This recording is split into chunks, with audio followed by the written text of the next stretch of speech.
પશ્ચિમ કચ્છમાં ગેરકાયદેસર પ્રવૃત્તિઓ સામે કાર્યવાહી અંતર્ગત લોકલ ક્રાઇમ બ્રાન્ચ પશ્ચિમ કચ્છ ભુજ અને જિલ્લા પુરવઠા શાખાની સંયુક્ત ટીમે કુકમા ગામે દરોડો પાડી ગેરકાયદેસર રીતે કમર્શિયલ ગેસના બાટલાઓનો સંગ્રહ અને વેચાણ કરતા એક ઈસમને ઝડપી લીધો છે।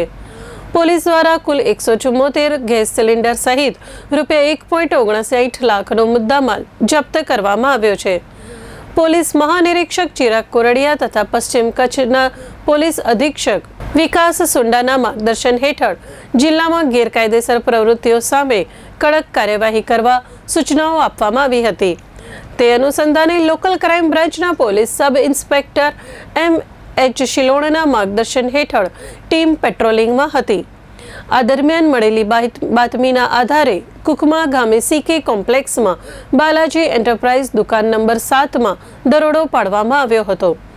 તપાસ દરમિયાન દુકાન અને ગોડાઉનમાં ગેરકાયદેસર રીતે સંગ્રહ કરેલા ગેસ સિલિન્ડરો મળી આવ્યા હતા। પોલીસે સ્થળ પરથી 5 કિલોની ક્ષમતા ધરાવતા 112 ભરેલા ગેસ સિલિન્ડર તથા 62 ખાલી સિલિન્ડર મળી કુલ રૂપિયા 1.59,800 રૂપિયાનો મુદ્દામાલ જપ્ત કર્યો છે। આ મામલે હિરેન અવિનાશભાઈ ટાંક રહેવાસી માંધાપર તાલુકા ભુજને ઝડપી લેવામાં આવ્યો છે।